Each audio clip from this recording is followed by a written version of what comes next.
J'espère que vous allez bien. Voilà, donc les élèves de première S2, on revient avec vous. Cette fois-ci sur un exercice qui parle de benzène. Donc actuellement, c'est l'actualité. Nous avons donc un alkyle benzène A de masse molaire MA égale 106 grammes par mol peut être obtenu en faisant réagir un bromure d'alkyle CnH2n plus 1 Br sur le benzène en présence du bromure d'aluminium AlBr3 utilisé comme catalyseur. Petit a, déterminer la FSD donc de l'alkyle benzène A et celle du bromure d'alkyle, elle est nommée. B, écrire l'équation bilan de la réaction. Donc petit 2, on réalise la chloration de A en présence du chlorure d'aluminium utilisé comme catalyseur. On obtient un composé B contenant en masse 40,3% de chlore.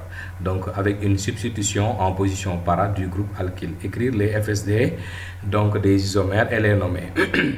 Donc troisième, on dit on réalise la mononitration d'une masse M égale 25 g de l'alkyle benzène A. Donc c'est toujours le même alkylène benzène en présence d'acide sulfurique H2SO4 concentré.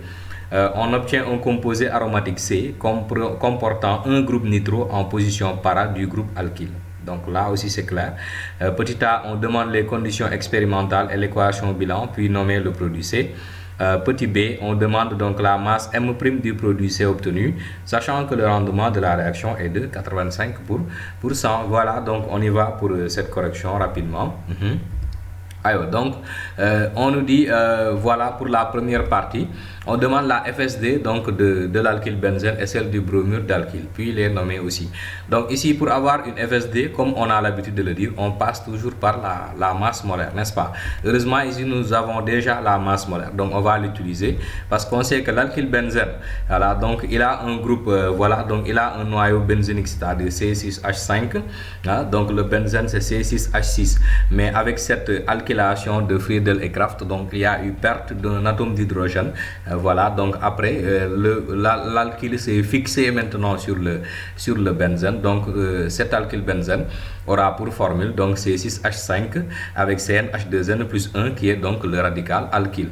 Maintenant avec ce radical alkyle là, c'est ça qu'on va utiliser donc pour calculer la masse molaire. On sait que déjà nous avons 6 donc fois 12, donc 12 fois 6 pour la partie benzénique, plus 5, ça dit les 5 atomes d'hydrogène. Ici donc nous avons 12N, on ajoute donc, on veut chercher N, plus 2N plus 1 maintenant, voilà. Donc au final, en additionnant, on obtient 14N plus 78 et on pose que c'est égal à 106 qui est, voilà, donc la masse molaire de l'alkyle benzène. Et là, il suffit juste, voilà, donc de faire des manipulations. Et on trouve finalement que N est égal à 2.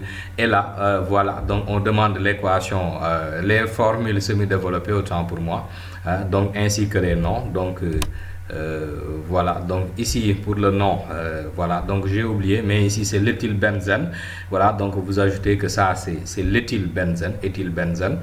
Donc nous avons un groupe éthyle, voilà, comme N égale 2, donc c'est un groupe éthyle, donc éthylbenzène. Et pour voilà, donc le bromure d'alkyle, donc c'est le bromure, c'est le 1-bromo, c'est le 1-bromo. Comme c'est éthyle, un bromo, c'est le bromoéthane, n'est-ce pas? Donc un bromoéthane.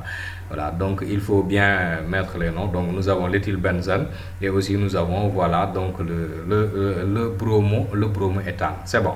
Bien, maintenant pour la question suivante, c'est-à-dire l'équation bilan de la réaction, comme on le demande. Donc voilà pour l'équation bilan. Donc nous avons le benzène qui réagit donc avec voilà donc le bromoéthane avec le catalyseur, on le savait déjà, c'est AlBr3 qui va donner donc notre éthylbenzène plus de l'acide bromhydrique comme d'habitude. Voilà donc pour cette première partie. Pour la deuxième partie, on dit donc qu'on réalise la chloration de A en présence de chlorure d'aluminium utilisé comme catalyseur et on obtient un composé B qui contient en masse donc 40,3% de chlore avec une substitution en position para et on demande les FSD. Bien, ici maintenant, comme on nous a donné le pourcentage de chlore, on ne sait pas est-ce qu'il y a eu une monochloration ou bien une dichloration, ainsi de suite. Seulement, il faudra voir quel a été le degré de chloration, n'est-ce pas? Donc, avant d'écrire des FSD, il faut savoir qu'est-ce qui s'est passé. En tout cas, nous connaissons le pourcentage de chlore. C'est ça qu'on va utiliser pour avoir déjà la formule brute du substitut. Donc, ce substitut-là aura comme formule brute C8H10 moins X, c'est-à-dire le nombre de voilà, donc le nombre d'atomes d'hydrogène qui se sont substitués, et ClX, c'est-à-dire le nombre d'atomes de chlore qui se sont fixés. Et maintenant, on peut calculer cette masse molaire en fonction de X comme d'habitude. On retrouve donc, comme vous le voyez, 106 plus 34,5 X. Et on va se servir des rapports centésimales. Donc nous avons déjà 35,5 X sur le pourcentage de chlore est égal à la masse molaire en fonction de X, donc sur 100. Et là maintenant il s'agit juste de faire des manipulations, des multiplications, voilà, et travailler pour finalement trouver que X est égal à 2, c'est-à-dire il y a eu une dichloration, donc il y a 2 atomes de chlore. Avec toujours maintenant, il ne faut pas oublier, il y a une substitution en position para du groupe alkyle. Donc là aussi il faut faire attention quand vous allez écrire les FSD des isomères. Donc ici voici les isomères que nous aurons. Voilà, donc comme vous le voyez, avec les 2 isomères, donc nous avons une substitution en position para. Donc para c'est en face. Voici notre groupe alkyle. Donc voici la position para. Donc ici ça nous fait 1 3. Donc parce que le chlore donc c'est C, éthyle c'est E, donc c'est C qu'on va noter d'abord. Donc bien sûr nous aurons 1 3 dichloro et 4 éthylbenzène, et pour l'autre nous aurons 1 2 dichloro 4 éthylbenzène. Donc voici les FSD qui sont possibles avec leur nom.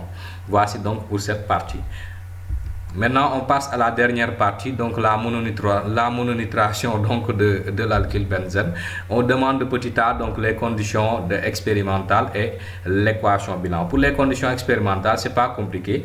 Le benzène est traité avec un mélange bien sûr d'acide sulfurique H2O, H plutôt SO4, H2SO4 et d'acide nitrique HNO3. Il y a aussi une possibilité, voilà, donc avec les conditions expérimentales, d'utiliser de l'acide nitrique avec une forte température, donc de l'acide nitrique fumant. Ça aussi ça peut provoquer une nitration. Maintenant pour l'équation bilan, c'est pas très compliqué. Voilà, donc nous avons chose, comment ça s'appelle, notre alkylbenzène, c'est toujours l'éthylbenzène qui réagit donc avec voilà l'acide nitrique en présence de H2SO4 pour donner donc voilà ce composé plus voilà donc H2O. Et on avait dit que le groupe nitro est en position para du groupe alkyle, donc en face du groupe alkyle, n'est-ce pas? Voilà, donc les conditions ont été respectées. Voilà, donc et son nom c'est le 1-éthyl 4-nitrobenzène, n'est-ce pas? Parce que éthyle cette fois-ci c'est E, donc le N nitro, donc c'est normal qu'on doit noter éthyle d'abord avant de noter le nitro. Donc nous avons le 1-éthyl et 4-nitrobenzène, et on pourrait aussi l'appeler le para-éthyl nitrobenzène également. Voilà, donc on peut utiliser la notation par rapport à la position. Bien, donc pour répondre à la question suivante, maintenant, c'est-à-dire déterminer la masse M' du produit C obtenu, sachant que le rendement de la réaction est 85%. Donc ici, nous allons bien sûr régler le problème de la masse théorique d'abord. Voilà, donc comme on sait que le réactif et le produit réagissent mol à mol, donc nous avons le même nombre de moles, donc nombre de moles de l'éthylbenzène égale nombre de moles du produit nitré. Et finalement, donc nous avons la masse du produit nitré, donc ce sera égal à la masse de l'éthylbenzène fois la masse molaire du produit nitré sur la masse molaire de l'éthylbenzène. Maintenant, on règle le problème des masses molaires. La masse molaire de l'éthylbenzène, on le connaissait déjà, c'est 106. La masse molaire donc du produit nitré, ici il faudra faire attention. Nous avons 2 ramifications, éthyle et nitro. Donc maintenant C6H5 va devenir C6H4 plus maintenant la ramification éthyle et la ramification nitro. Donc C6H4, donc ça nous fait 12 fois 6, hein, donc pour et plus 4, et ça concerne le noyau aromatique. Là c'est 12 et 5, c'est 2H5 pour la ramification éthyle, donc 12 fois 2 plus les 5, et maintenant ça c'est la ramification nitro, donc c'est NO2, voilà, donc N14O16 donc fois 2, et en faisant la somme on retrouve 151 grammes par par mol. Et là, on peut calculer la masse théorique et on trouve donc finalement 35,6 grammes. Et là, comme on connaît la masse théorique, on peut connaître donc la masse expérimentale en multipliant par le rendement. Et on trouve donc finalement que la masse expérimentale est égale donc à 30,6 grammes par mol. Chers élèves, voilà pour cet exercice. Voilà, donc nous allons essayer de préparer d'autres exercices également. Voilà, donc d'ici là, portez-vous bien et à bientôt pour de nouvelles vidéos scientifiques.